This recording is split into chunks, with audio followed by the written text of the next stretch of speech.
Thanks everybody for being here. I appreciate it. I'm Rick Brimacombe, for those of you who don't know me. On behalf of the Minneapolis Club and my firm, Brimacombe and Associates, welcome to Club Entrepreneur. I started Club E back in 2007 to provide actionable content, peer support, and productive relationships. The many experiences that I've witnessed here over the last 11 seasons demonstrate that you'll receive all three of these by regularly attending, so please keep coming back.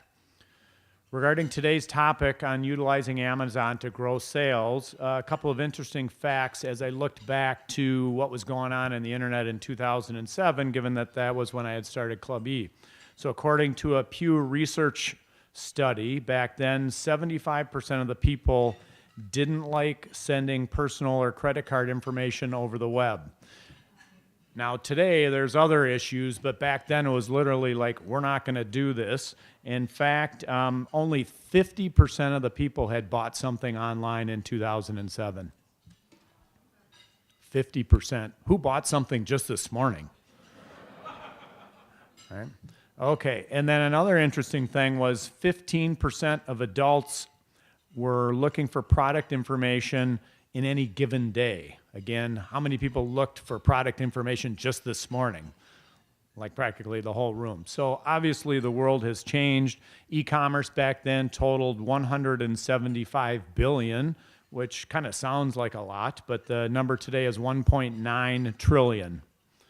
Actually today I should have said end of last year was the last number I had. Actually, Thomas Paulson could probably give me more updated numbers on that, but 1.9 trillion as of the end of last year, so up 10 times from 2007. So before we get to today's panel, I want to make sure, give you some background on the sponsors and a few other announcements, and then I'm sure there's a few questions about the coat and tie. Who's been here for one of the other December Clubby events? I know there's a couple of folks. Okay, so the coat was my grandfather's. He's been gone for about 10 years now, and it just made me feel good to wear it. And so I started wearing it about 6 or 7 years ago to these Club E meetings in December. And then I asked my daughters if I should wear one of the Christmas ties that they had given me. Today I got the Rudolph tie going. I have the Grinch and Charlie Brown and Santa and a bunch of other ones. But anyway, so we got the coat from my grandfather, the tie from my daughters. And when they told me that they wanted me to wear the tie back then, they were in grade school and middle school. Now they're in college and high school. So it's just kind of fun for me to wear the outfit and kick off the holiday season and Christmas season for everybody. So welcome to today. Again, the panel is about how to use Amazon to grow your sales and stay ahead of your competition. In terms of sponsors, sponsors make these events happen, so please utilize them to the extent that you can. Schwegman, Lumberg, Woosner, an intellectual property law firm, has been a sponsor from day one back in 2007. Dave DiZarilla is over here. Dave, raise your hand. I talk to Dave on a semi-regular basis, probably several times a year, about trademark and copyright issues, the soft side of IP. He has cohorts that work on the patent side. Olson Thielen CPAs is a full-service accounting firm. I have Mike Bromelkamp right here to my left. They've been a sponsor since 2009, and I'm interacting with some folks at Olson Thielen right now working on a investment vehicle, so they've been giving me some tax advice on that, and I also have a couple of client companies doing work with them, so I appreciate their help. Do I have a chance to say no? No, you don't. Where's Ron Lenz? See Ron over here? The 5 or 10 of you that call me every day to ask me what's in the tax bill, I don't have any answers or crystal ball, but Ron does. You can defend yourself. Well, in addition to that, Ron and I are interacting on a couple of different businesses, and Ron's a great resource for companies as well. Irish Titan does web development and e-commerce. I got a text from Darren Lynch about 15 minutes ago. He's on his way, but running a little late. He's got a really cool pair of green shoes that maybe he'll be wearing for the holiday season, but I don't know. Anyway, Darren Lynch has been a sponsor since 2013. Sunbelt Business Brokers is an M&A advisory firm.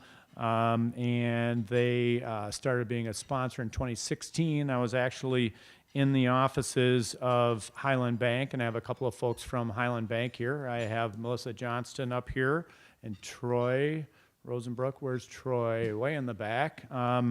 I had a company with Sunbelt and Highland at their Minnetonka office yesterday. So Highland does great work for folks, as does Sunbelt. So I got a couple of different things going on with those folks. McLeod and Company, we have Tanya McLeod right up here in front. Allison Waz, where are you?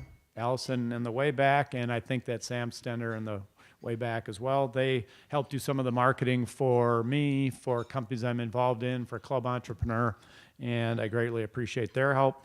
Last but not least is the Network Connect and Dick Summerstead, also sporting the red outfit up here in front to my right. Network Connect is a catalytic gateway for connecting investors, companies, and service providers. Dick and I started that about 4 years ago, and it's kind of a cousin to Club Entrepreneur.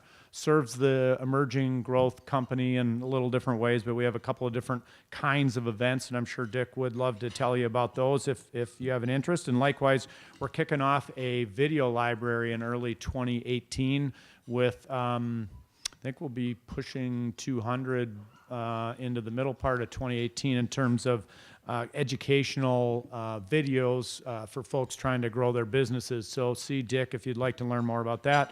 As far as RSVPing goes, please do that on Brown Paper Ticket. Again, we meet the first Thursday of the month, although just a reminder, we're moving it back a week in January because of the holidays.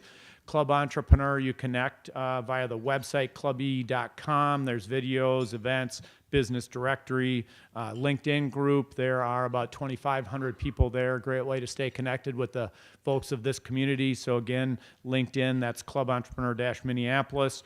Meetup is another way to get connected with folks who are coming here. There's about 1,700 people in that meetup group. And if you want to be added to the email distribution list for the newsletter, you can sign up on clube.com or give me your business card. Last but not least, Minneapolis Club has partnered with me on this event, and anybody who would like to learn more about the Minneapolis Club, please see me. It's been a great place for me, both personally and professionally. Future events next week, Chum Struve is here to my left, up here near the front. Clubby St. Paul is on the 13th, Momentum Matters, Mark LeBlanc. Clubby Hudson, the day before that, Tuesday, December 12th, Profits Through People. That's in Hudson, anybody on the east side. And then the January 11th meeting, I have a couple of folks who are going to be on that panel. Tanya McLeod, who you met earlier, and Gwen. Where is Gwen? Over here to my right. We have two of the panelists. I have a panel on women business owners. And given all that's happening in the news, I'm sure there'll be some interesting questions for them as we talk about women business owners for January 11th. And that's Darren Lynch coming in the back. Darren, do you have your green shoes on today for the holiday season? I don't have my green shoes. Oh, all right. Well, I was hyping those up, so maybe next time you could wear those. All right, so Sagas Club is January 16th. That's an angel group that I'm involved in. Mike Bromelkamp is one of the sponsors. Olson Thielen and his firm are sponsors for that. Schwegman Lunger Woosner is also a sponsor of the Sagas group. Ron Lenz is involved in that angel group, January 16th, if you have an interest. And then February 6th is the next event for the Network Connect.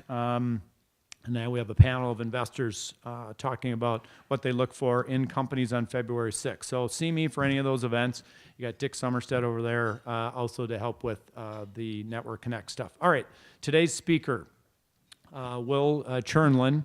If you can't beat them, join them. How small businesses can use Amazon to grow sales and stay ahead of the competition. Will and I spoke on the phone about 6 months ago. He's a tough guy to get, speaks both nationally and internationally on the topic of selling online and utilizing Amazon and other channels. In fact, turns out not only does Will speak a lot nationally because it was tough to get him, that's why we had to get it set up a little bit earlier, but it turns out Sue here in the middle of the room, Sue's son and Will were at an event. They're at an event, both speaking in China, not too long ago. So Will, I'm sure, has some stories about different places he's been speaking on this subject, and it's a great pleasure and honor to have him here. And with that said, I will turn it over to Will. Welcome, Will. All right. First and foremost, thanks for everyone for waiting. I'm not sure what the technical difficulties are, but as Rick just said, I'm Will Tjernlund. A little bit about myself. I started selling on Amazon way back when, in 2013. For some of you guys, it might not seem that long ago, but in Amazon time, every month seems like 10 years with how much changes. So it actually was a decent time ago. I started off selling because my family owned a manufacturing company up in White Bear Lake, Minnesota.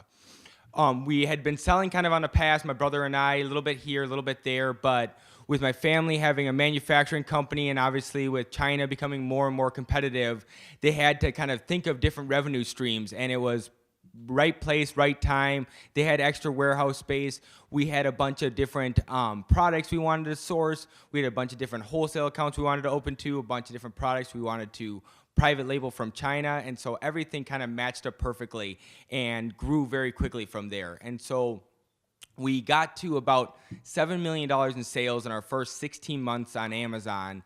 And then from there, more and more brands started contacting us saying, hey, this is great and all, but we'd love to run the Amazon account through our own company. It's fine selling to you guys and you guys sell on Amazon and you guys are our dedicated Amazon rep, but it'd be better if we had full control and we ran our own Amazon account. And enough clients contacted us saying this, enough different brands and manufacturers contacted us saying this, and at that point, my brother and I split off and started a consulting company and a trading company. So he still runs the trading company and the Amazon seller account and vendor account up in White Bear Lake today, and today I run Go Consulting. And Go Consulting is a consulting brand that does basically everything besides taxes and fulfillment, and we run different brands and manufacturers' Amazon accounts. So anything ranging from venture-backed startups to publicly traded companies and kind of everything in between. So today I'm going to talk to you about should you sell on or to Amazon and other Amazon business models. This is one of the main questions we get from people and brand owners, business owners, right in the very beginning. They go, okay, we want to get on Amazon. What's the best way to attack this? There seems to be so many different ways to sell on Amazon, so many different ways to set up your Amazon account. We want to make sure we do this right from the beginning. So the very first one I'm going to kind of go over is Seller Central. Seller Central is you sell the products, third-party consignment. So you are a seller on Amazon. Anyone can sign up to be a seller on Amazon. You pay $40 a month to be a seller on Amazon, and you own your product all the way through until the customer buys it. So you may use Amazon's fulfillment center, but you only get a sale once the customer actually buys your product. This is the most common way to sell on Amazon. There is, I think, about 1 million or so third-party sellers on Amazon. It's about half of Amazon's total sales, so it's a big portion of their sales. But at the same time, it's a little bit limited in some regards where other places it has strengths. So here is the Seller Central dashboard. When you first sign into Seller Central, this is what it looks like. The main thing you can kind of grab from this is that there's a lot of stuff going on. There's a lot of different widgets here. And so you can see the sales widget here, the customer service widget here. Here's what returns you have, and then there's advertising up here. And there's a lot of stuff going on. And so what you can kind of collect from this is that when you sign up for Seller Central, you're basically on your own. You have to worry about customer service. You have to worry about marketing. You have to worry about fulfilling your products on time and making sure you do the correct forecasting. And so for some people's businesses that are a little bit more flexible and some personality types, this is great for you. This is exactly what you want. For other people who have kind of more established and rigid businesses, it might not be the sales channel for you. So how to get on Seller Central. First, create a pro seller account. It costs $40. If you just go to sellercentral.amazon.com, anyone can sign up. You don't even need an EIN number. You can just sign up with your social security number. So it's pretty simple. Next, create listings for all the products you want to sell on Amazon. So in this kind of creating listing phase, you're going to have to come up with a title for the product. You're going to have to upload compelling photos. You're going to have to price the product. You're going to have to create the bullet points that you see on every Amazon listing. And then from there too, you're going to have to type in the UPC number of the product you're selling. Amazon wants a significant identifier for every product you sell on Amazon. It's kind of a little bit different than eBay and some other websites, but for the most part, you need to have a UPC code for any product that you sell on Amazon. If your products are already being sold on Amazon, you can just click a little simple button that says sell mine too on Amazon, and it's fairly simple to set up from there. Once you have decided your business model and you're going to do Seller Central, the last thing you have to decide is if you're going to use Fulfillment by Amazon or not. Fulfillment by Amazon is awesome. You say you get a container of 1,000 products into your warehouse. You can then label it with the correct Amazon labels or have them labeled in, say, China, and send them directly into Amazon's fulfillment center. From there, Amazon will send each individual unit to each customer as they order it. So if you're selling on a traditional marketplace like eBay and you get 1,000 orders within a day, your next morning is going to be a nightmare. There's going to be 1,000 angry eBay customers asking you where their tracking information is. There's going to be 1,000 customers asking you the next day, hey, have you sent it yet? Have you sent it yet? And then it's going to be a nightmare from that point forward, where if you do 1,000 different units and different customer sales in a single day on Amazon, you won't even notice. As long as you have enough inventory in stock, Amazon will take care of everything, ship it out to the customer, send them tracking information, and handle everything. So the main reason why my brother and I were able to scale to 8 figures in sales with just a couple people on our staff was because Amazon was handling the majority of it. So here's kind of the timeline of how it works and kind of what I just went over with you setting up your Amazon listing, you sending in the listings into Amazon's fulfillment center, it's sitting at Amazon's fulfillment center, and then Amazon sending it to individual customers once they have ordered the product. There is some long-term storage fees that you can pay, especially during the fourth quarter, but honestly, it shouldn't be that big of a deal. If you're having an issue with long-term storage fees, your bigger issue is that your product's just not selling, not that you have storage fees. The storage fees throughout the year besides fourth quarter are pretty minimal. I don't know them off the top of my head because they're constantly changing, but it's only a few bucks per cubic foot. And so if you're selling a smaller product, like a deck of cards, you can have a whole pallet 6 feet tall, thousands of decks of cards in stock at all times and not really pay a penalty. Where if you're selling larger stuff like me and my brother in the past have sold 4 foot by 4 foot by 4 foot HVAC units.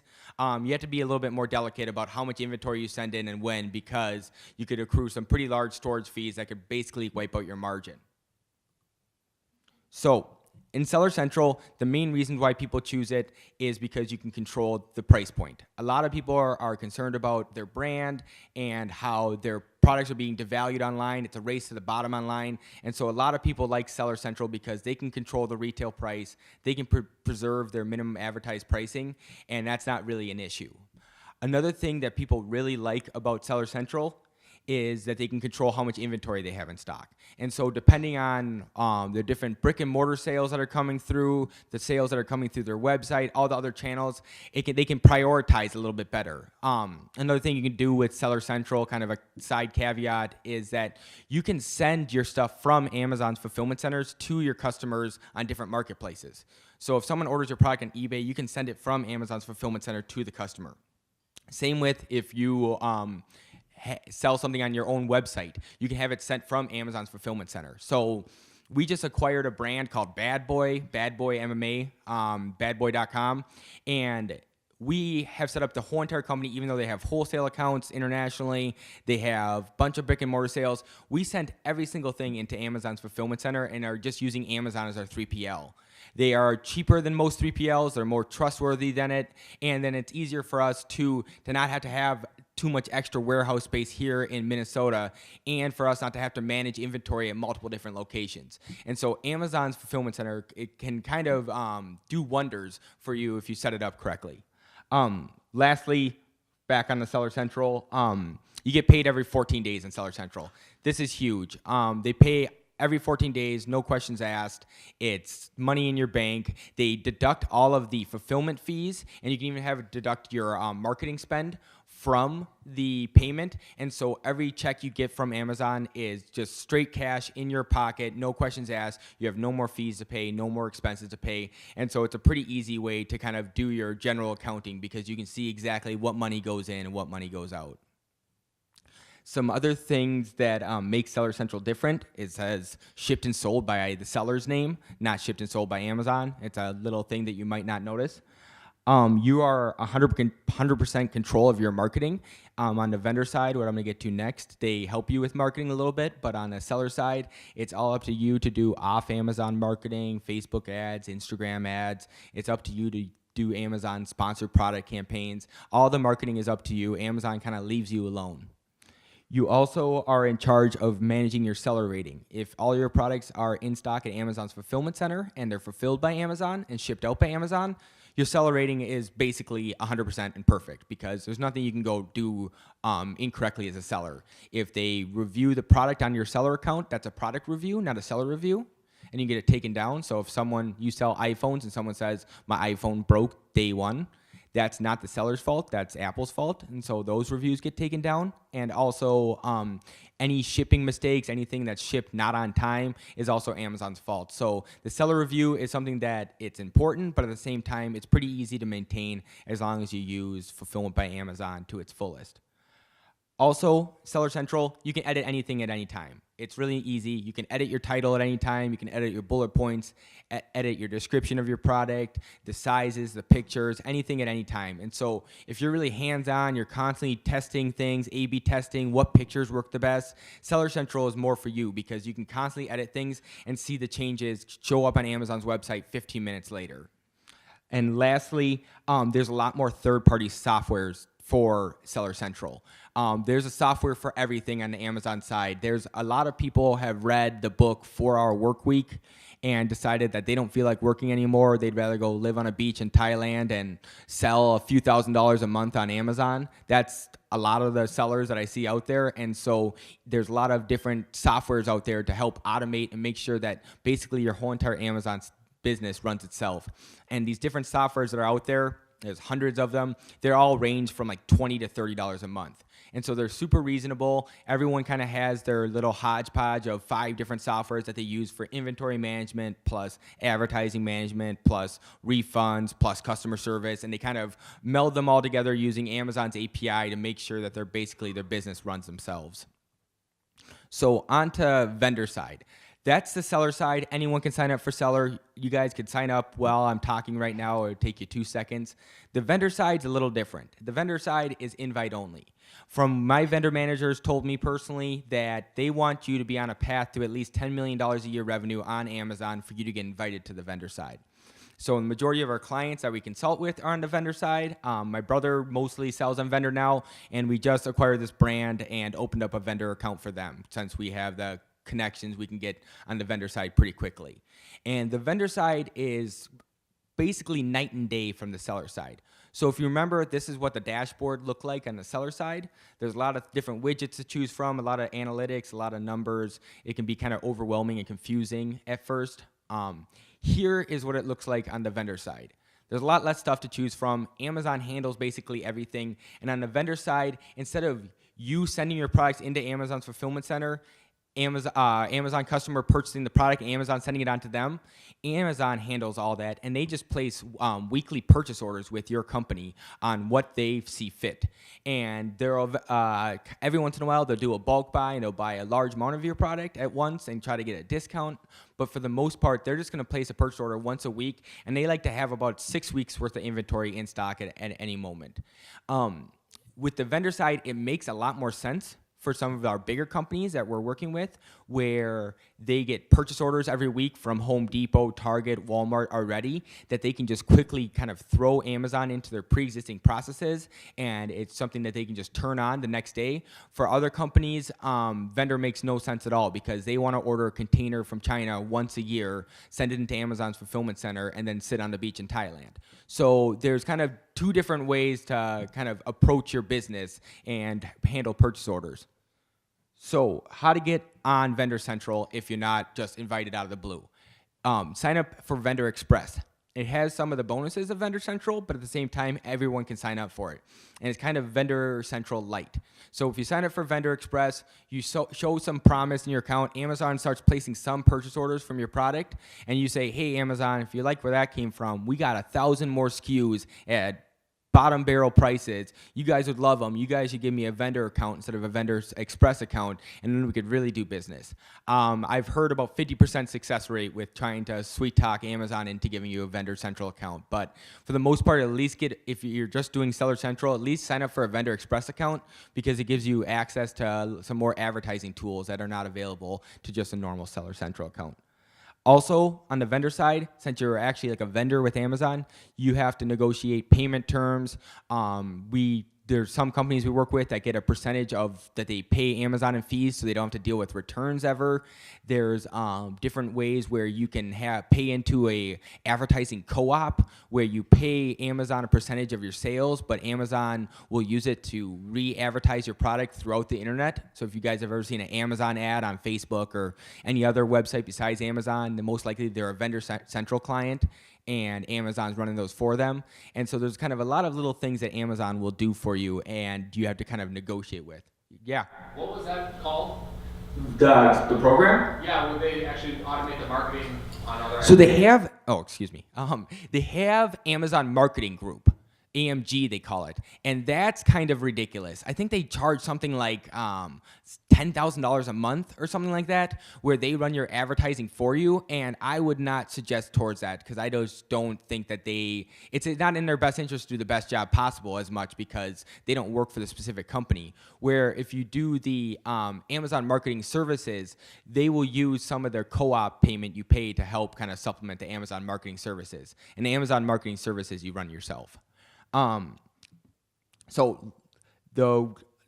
Getting started on Vendor Central. You negotiate the payment terms, shipping terms, and fees. You upload a spreadsheet of all of your products you're selling with the UPC codes, prices, descriptions, bullet points. And then from there, Amazon will just place a purchase order once a week saying, hey, we want 4 of these, 2 of these, and 6 of these. And it can be kind of random. It also cannot, you just have to pay attention of how much stock Amazon has at all times, because if Amazon places a purchase order of 1,000 of your products, it may seem great in the beginning, but then they might not place another purchase order for the rest of the year since that product's not selling.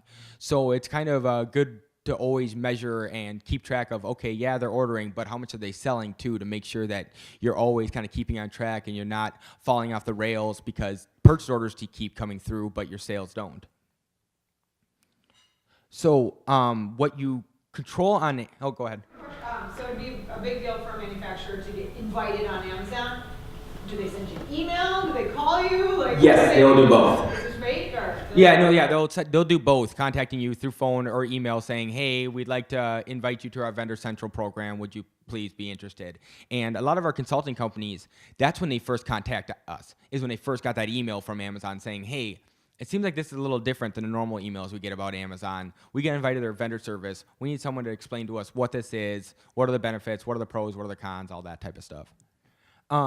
So what you control on Vendor Central, you control the price you sell to Amazon, but not the final retail price. So Amazon claims in their defense that they have bots crawling the entire internet, figuring out what the price is for every single item on the internet. Now, they will never go below minimum advertised price or MSRP as long as no one else does. But they are committed to being the lowest price on the internet, bar none, no questions asked. So if you sell a product to them for $19 and they sell it for $20 on their website, and you go, well, what are you doing? You're ruining all my brick and mortar sales. They're all contacting me saying this is $49.99 should be the MSRP. What should we do, Amazon? Amazon says it's not our fault. Someone else broke MAP first.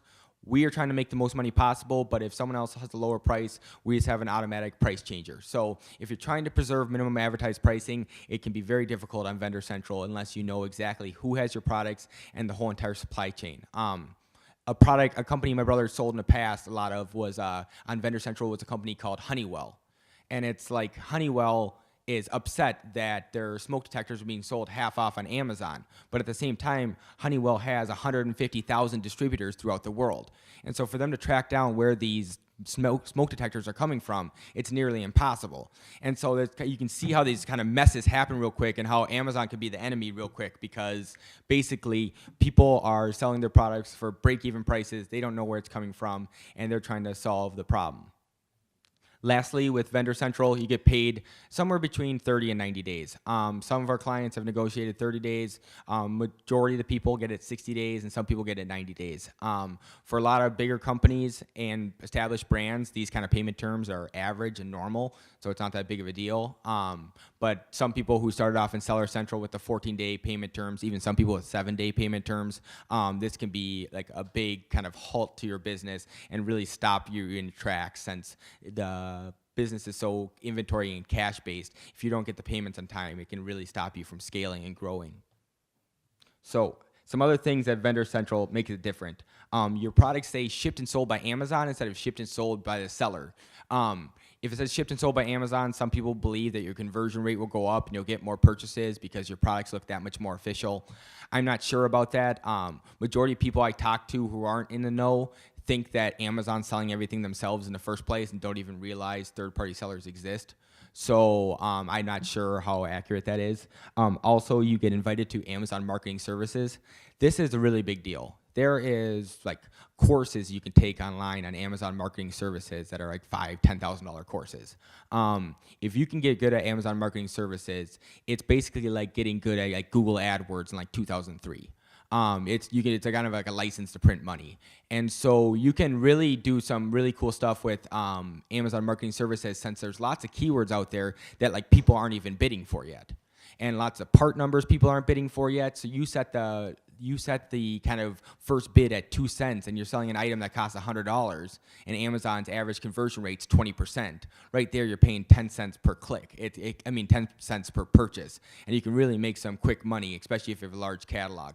So the different forms of Amazon Marketing Services is that they have the headline search ads. If you guys have ever seen the banner ads on Amazon, they have the normal sponsored products ads, so they're usually the first 3 listings that show up above the organic rankings. And then they also have something called a product display ad, where the product display ad shows up right below the add to cart button. So it's kind of like your last chance to steal the customer or upsell the customer. So if you're selling a bike, you can put a product display ad on your own product saying, hey, last second, would you like to buy a bike helmet too to go with your bike?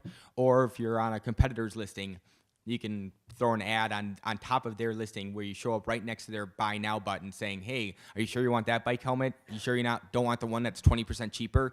And so these kind of ads, a lot of these competitors and companies don't even know they exist.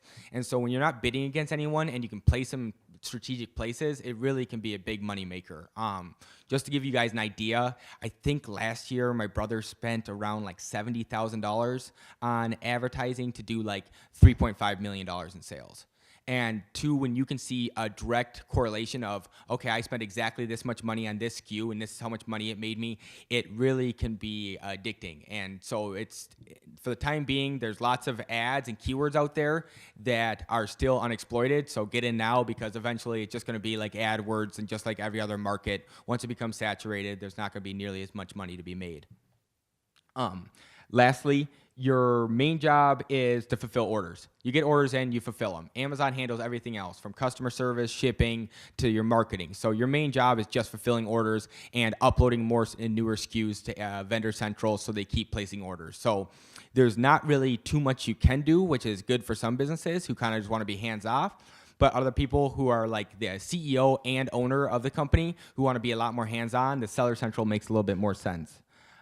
There's not as much third-party software to choose from. There might be, of the million-plus third-party sellers out there on Seller Central, there might be 10,000 Vendor Central accounts, so there's a lot less software out there. Our consulting company is making custom software to manage some stuff ourselves, just because there's nothing out there to help us.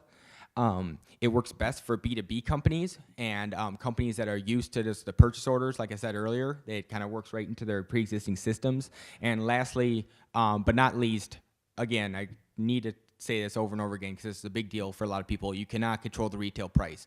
So Amazon will sell things at any price possible. There's pricing glitches. I got stories for days about my brother selling something to Amazon or me selling something to Amazon for $50.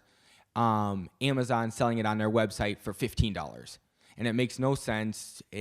there's no rhyme or reason to it, but something happened in the vendor central pricing algorithm and they screwed up your pricing and ruined your brand. So if that's kind of one of your main pain points, you need to really watch it. So the other ways to sell on Amazon, these are kind of lesser known, but still out there. There's merchant fulfilled prime. If you're a large company, you have a large fulfillment center, you can actually have your product still show up as prime without sending them into Amazon's fulfillment center if you can just promise 2-day shipping. So say you're a multi-million-dollar company that sells refrigerators. There's no reason to send your refrigerator into a fulfillment center into Kentucky just to fulfill it for a customer who ordered it in Minnesota. There's no reason to ship such a large item twice, so merchant fulfilled prime makes more sense for them.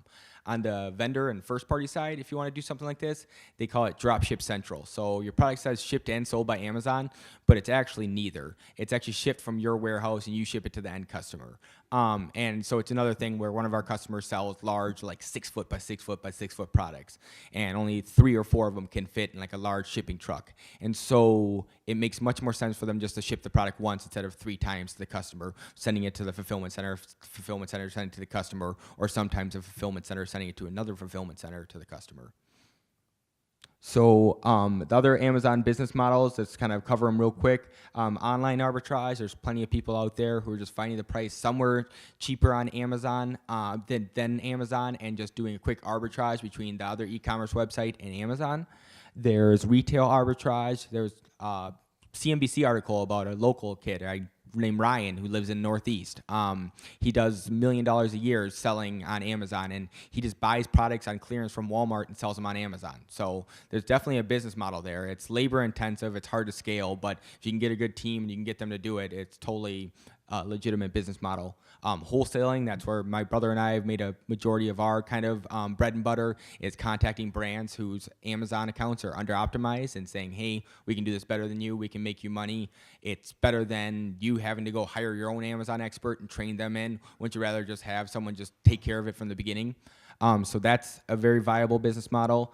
And the last one is, consulting and teaming up with brands, which is, again, something we found very lucrative, where we have the expertise in a specific niche. They have already done all the hard work of branding and sourcing products and research and development. And so it's kind of a perfect marriage of kind of the new school and old school working together to make sure they can be sustainable in the kind of next generation of e-commerce. So the last slide I'm going to show you guys is kind of a quick 3 case studies of 3 kind of made up brands and which business model makes most sense for them. So the first one is a well-known brand. They have 500 SKUs. They only distribute B2B, and their product's average size is a shoebox. So for them, since they're a well-known brand, people are going to search for their brand specifically.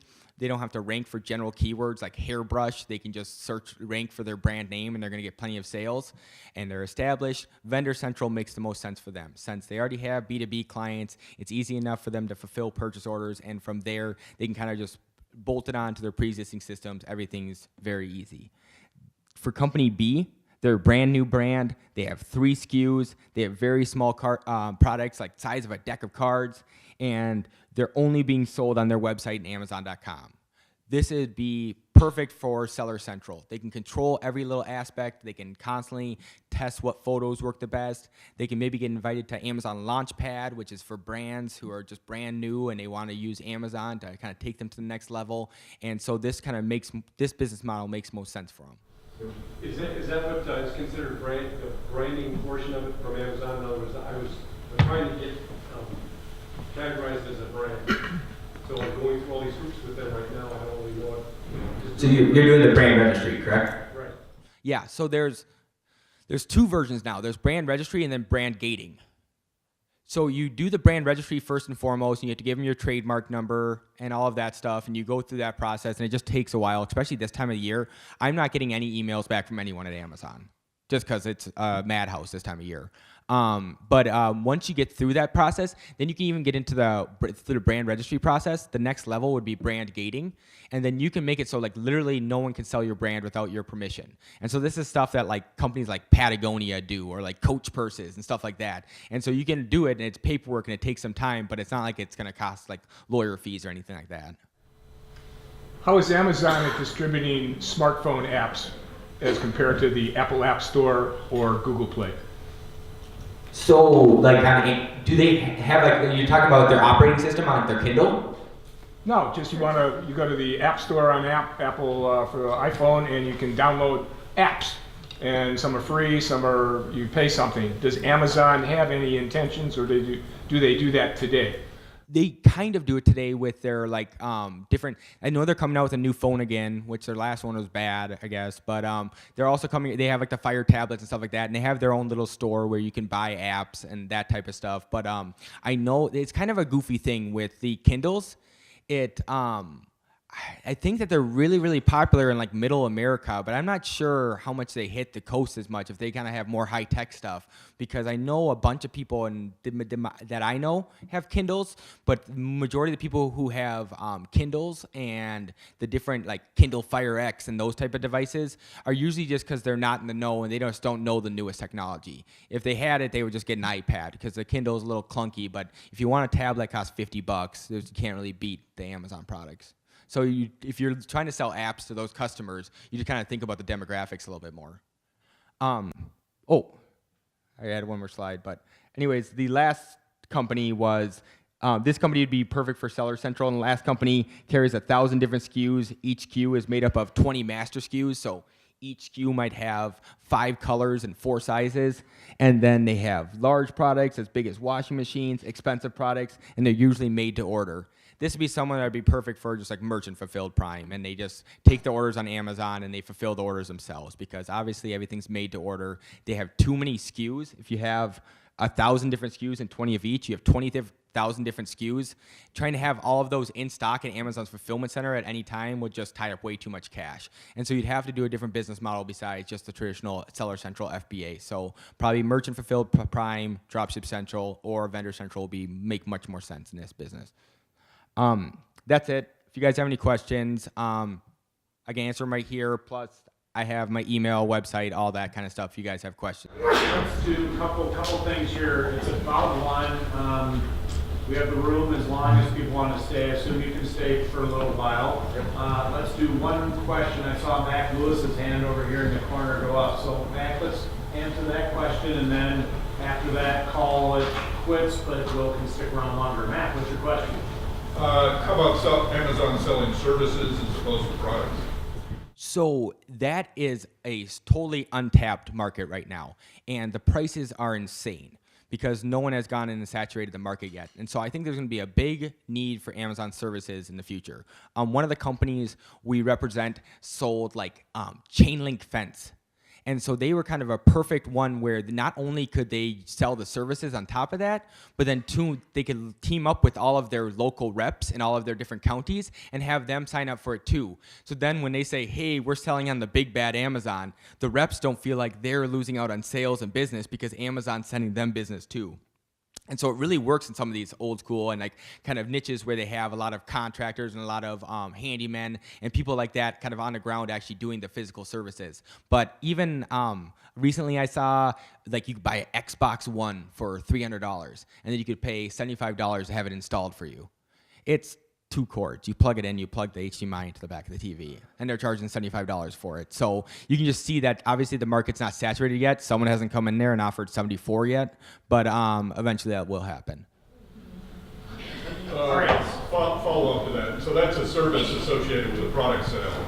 Is Amazon any good at selling straight services, say competition to Angie's List or whatever? I do not think that I know they have the availability to do it right now, but I don't think they're strong in it yet. I think that there's still, I still talk to people every week that go, Amazon sells more than books.